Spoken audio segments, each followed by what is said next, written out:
बिस्मिल्लाहिर्रहमानिर्रहीम। वो कोशिश ही क्या है जो अपने लिए हो तो गैरों के काम आए, हिम्मत यही है। मेरी प्यारी माँ और बहनों, मुझे इस हदीस के तहत औलाद की परवरिश से मुताल्लिक कुछ बातें आपके सामने पेश करनी है, जो इंशाअल्लाह माँ बाप और औलाद दोनों के लिए फायदेमंद साबित होगी।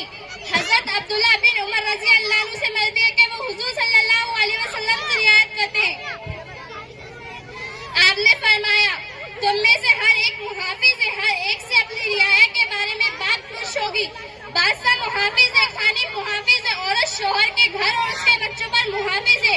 यही वजह है कि जिस औरत के बच्चे ना हो उसे मुआशरे में मनहूस समझा जाता है, जबकि ऐसा समझना गलत और बुरा है।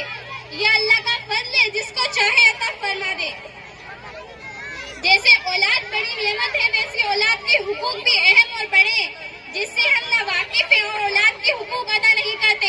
मेरी अजीजों बहनों, जब बच्चा पैदा हो, लड़का या लड़की, पहले अल्लाह में शुक्र मजा लाओ।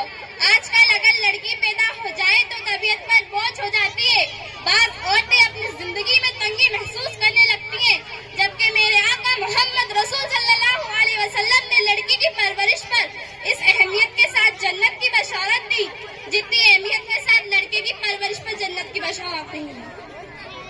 हजरत अब्दुल्ला बिन उमर रजी अल्लाह अन्हु से मरवी है, हजरत अब्दुल्ला बिन उमर रजी अल्लाह अन्हु से रिवायत है कि आप सल्लल्लाहु अलैहि वसल्लम ने फरमाया, जिस शख्स के यहाँ बेटी पैदा हो, ना तो वो उसको तकलीफ पहुँचाएगा, ना तौहीन और ना कदरी और ना मोहब्बत और बर्ताव में उसको उस पर तरजीह देगा, तो अल्लाह ताला बेटी के साथ इस सुलूक की सलाह में उसे जन्नत अता फरमा देंगे। एक दूसरी हदीस में फरमाया, जिसकी राविया हजरत आयशा रज़ी अल्लाह अन्हा, हुजूर अकरम सल्लल्लाहु अलैहि वसल्लम ने फरमाया, जिस बंदे या बंदी पर अल्लाह की तरफ से लड़की की जिम्मेदारी डाली गई, उसने उसको पूरा किया, हुस्न सुलूक किया, तो ये बेटियां उसके लिए दोज़ख से बचाव का सामान बन जाएगी। ये बेटियों की परवरिश पर अजरे सवाब है। हमारे नबी मोहम्मद रसूल सल्लल्लाहु अलैहि वसल्लम बेटियों से बहुत मोहब्बत फरमाते थे। आप सल्लल्लाहु अलैहि वसल्लम ने हजरत फातिमा के बारे में फरमाया, फातिमा मेरे जिगर का टुकड़ा है, खैर में अपने असली मकसद पर आती हूँ। शुक्र खुदाबंदी के बाद बच्चे को किसी कपड़े से साफ कर उसके कान में अजान पढ़वा दो, क्योंकि बच्चे के पैदा होते ही शैतान उस पर तसल्लुत कर लेता है। अजान सुनकर शैतान फौरन भाग जाता है, इसीलिए अजान में ताखीर न करें, ताकि बच्चा शैतान के असर से महफूज रहे। बात औरतें लापरवाही करती हैं, आठ दिन के बाद किसी दूसरे से बच्चे के कान में अजान पढ़वाती है। ये गलत है। अजान के लिए इमाम या मुअज्जिन का होना जरूरी नहीं, बल्कि घर का कोई फर्द भी अजान पढ़ सकता है। दाहिने कान में अजान, बाएं कान में तकबीर के कलिमात कह देने चाहिए। ये अजान का तरीका है। दूसरा, बच्चे का नाम अच्छा रखो। हदीस में अच्छा नाम रखने का ये हुक्म है। हजरत इब्ने शहीद और इब्ने अब्बास रजी अल्लाह अन्हु से रिवायत है कि आप सल्लल्लाहु अलैहि वसल्लम ने फरमाया, माँ बाप पर लाजिम है कि बच्चे का अच्छा नाम रखो, उसको अदब व इखलास सिखाओ। और फरमाया, अच्छा नाम कौन सा होगा, इसका फैसला भी हुजूर सल्लल्लाहु अलैहि वसल्लम ने फरमा दिया है कि माँ बाप पर लाजिम है बच्चे का अच्छा नाम रखो। और अच्छा नाम वो है जिससे अल्लाह का बंदा होना मालूम होता है, जैसे अब्दुल्ला, अब्दुल रहमान, अब्दुल अहद वगैरह। इसी तरह जिससे इस्लाम व ईमान की शिफाअत जाहिर होती है। और फरमाया, नबियों के नाम पर नाम रखो।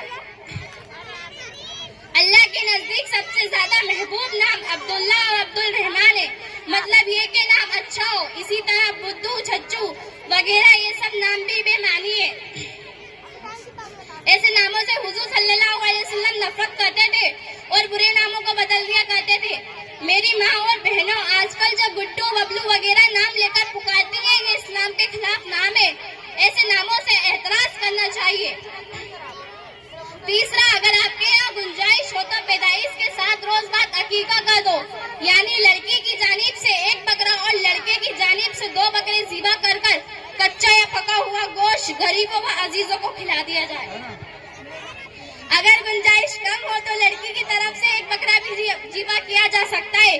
पाकी अकीके के मिसाइल मालूम किए जा सकते हैं। जब बच्चा बोलने लगे तो सबसे पहले कलमा तैयब ला इलाहा इल्लल्लाह मुहम्मदुर रसूलुल्लाह सिखा दो। कलमे में बच्चे का यकीन जमा दो। रोजी अल्लाह देता है, सारी चीजों को अल्लाह ने पैदा किया। शराब के मौके पे बच्चे को अल्लाह से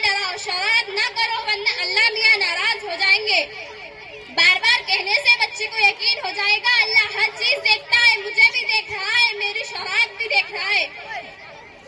आजकल की हमारी प्यारी माँ और बहनें बच्चे को शरारत के मौके पे अल्लाह से डराने की बजाय बिल्ली, शेर, कुत्ते, भेड़िए वगैरह से डराती है, जिसके नतीजे में बच्चों का दिल कमजोर होता है, नाफरमानी का आदी हो जाता है, माँ बाप की इज्जत नहीं करता। बच्चा कुछ और बड़ा हो जाए तो छोटी छोटी सूरतें नमाज के लिए याद कराना शुरू कर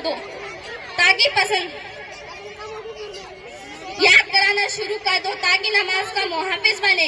आज इस्लाम जबान हाल से शिकायत कर रहा है कि अफसोस मेरी तरफ से बिल्कुल तवज्जो न रहा। ये बताइए कि इस्लाम की हिफाजत आपके ज़म्मे है या नहीं? अगर है तो इस्लाम की हिफाजत क्यों नहीं की जाती? क्या इस्लाम की हिफाजत यहूद व नासरा करेंगे? जब अपने सामान की हिफाजत मालिक ही ना करेगा तो और कौन करेगा? इसीलिए मेरी माँ और बहनों, बच्चे को नमाज याद कराओ, बच्चे को नमाज का मुहाफिज बनाओ ताकि पसंदीदा अमाल बुलंद इखलाक होकर फराइज हो, एहतिमाम से मुमनियात इज्तिनाब करने वाला बन जाए। आजकल की हमारी माँ और बहनें बच्चे को दीनी तालीम से दूर रखती है, दीनी जिंदगी पर नहीं लगाती, अलबत्ता यूरोप और अमेरिका की बेयाई कौमों पर तर्ज कराती है, उन्हीं के तौर तरीके सिखाती है। एक छोटा बच्चा कलमा तैयब सुभानक अल्लाहुम्मा नहीं कह सकता, लेकिन पतलून पहनने और टाई लगाने के अदब से वाकिफ हो जाता है। मेरी माँ और बहनों, तुमने बच्चे का जहन जिस चीज पर लगाया उस चीज पर चल रहा है। काश कि तुमने बच्चे का जहन दीनी बनाया होता तो वो दीन पर चलता। मुसलमान होने की भी कोई मद्दई है, साथ ही साथ में सज धज रंग ढंग रफ्तार कफ्तार दूसरी शोभाएं बेशर्म अंग्रेजों की मक्तरी पैरोकार बना देती है। अल्लाह हम सबको समझ अता फरमाए। ये याद रहे कि दीनी तालीम तमाम तहजीबों की जड़ है। आजकल की तहजीब है जिसका हासिल तासीर आवाज है, इसलिए अपने बच्चे को दीनी तालीम हासिल कराओ। अपने बच्चों के सेहत का हमेशा ख्याल रखो, चुनांचे गर्मियों में रोजाना नहलाओ, सर्दियों में दोपहर के वक्त गर्म पानी से नहलाओ, इससे तंदुरुस्ती कायम रहती है। बात औरतें बच्चे की तंदुरुस्ती का ख्याल नहीं करती, उनको राजी करने के लिए खाना खिलाती रहती है। ये नुकसान देने वाली चीजें हैं। बच्चे के खाने का वक्त मुकर्रर कर दो, इसके खिलाफ खाना मत दो। बच्चे को बनाओ श्रृंगार मत करो, अलबत्ता रात में सोते वक्त आंखों में सुरमा लगा दिया करो। अगर लड़का है तो उसके सिर पर बाल मत रखो, अगर लड़की है तो उसके सिर पर बाल रख दो। जिस वक्त तक पर्दे में बैठने के काबिल ना हो उस वक्त तक जेवर मत पहनाओ। एक तो इससे जान का खतरा रहता है, दूसरा बचपन ही से जेवर का शौक दिल में पैदा हो जाता है। बच्चे को तन्हाई में खेलने से रोको, बच्चे को तन्हाई में खेलने से बुरे इखलाक पैदा होते हैं जो बड़े होकर नुकसान देते हैं। अपने बच्चे से गरीबों को खाना, कपड़े, 2 रुपए वगैरह दिलवा दिया करो। इसी तरह घर में खाने की चीजें उनसे तकसीम कराया करो, इससे उनको सखावत की आदत होगी। चुगलखोरी, किसी की बुराई उनके सामने मत किया करो। बड़ों पर अजमत, छोटों पर शफकत डालने का हुक्म देती रहा करो, इससे बच्चा अदब व एहतराम का आदी हो जाएगा। जिस उस्ताद के पास तुम्हारे बच्चे पढ़ते हैं उन उस्तादों की उनके सामने तारीफ किया करो ताकि उस्ताद के लिए अकीदत व मोहब्बत दोनों पैदा हो जाए और इल्म व अमल दोनों नसीब हो। आजकल की बात औरतें अपने बच्चों के सामने उलेमा और इकराम की बुराइयां करती हैं। बाज घरों में तो वक्त काटने का मशगला उलेमा और इकराम की बुराइयां बना हुआ है, जिसके नतीजे में उस्ताद से बदअकीदगी हो जाती है और बच्चा इल्म से महरूम हो जाता है, जिसका नुकसान वालिदैन को पूरी तरह पहुंचता है। मेरी माँ और बहनों, औलाद की परवरिश से मुताल्लिक जो बातें मेरे जहन में आई मैंने आपके सामने पेश की। अगर हमने इन बातों का ख्याल करा तो इंशाअल्लाह हमारी औलाद दीन की सिपाही बन जाएगी। भलाई करे जा शराफत यही है, भलाई करे जा शराफत यही है, इताअत यही है, इबादत यही है। मैं अपनी बात को इसी पर खत्म करती हूँ। अल्लाह ताला अमल करने की तौफीक अता फरमाए। वमा अलैना इल्लल बलागुल मुबीन। अस्सलाम वालेकुम व रहमतुल्लाहि व बरकातहू। माशाअल्लाह, बहुत ही प्यारे अंदाज में अपनी तकरीर को पेश की। औलाद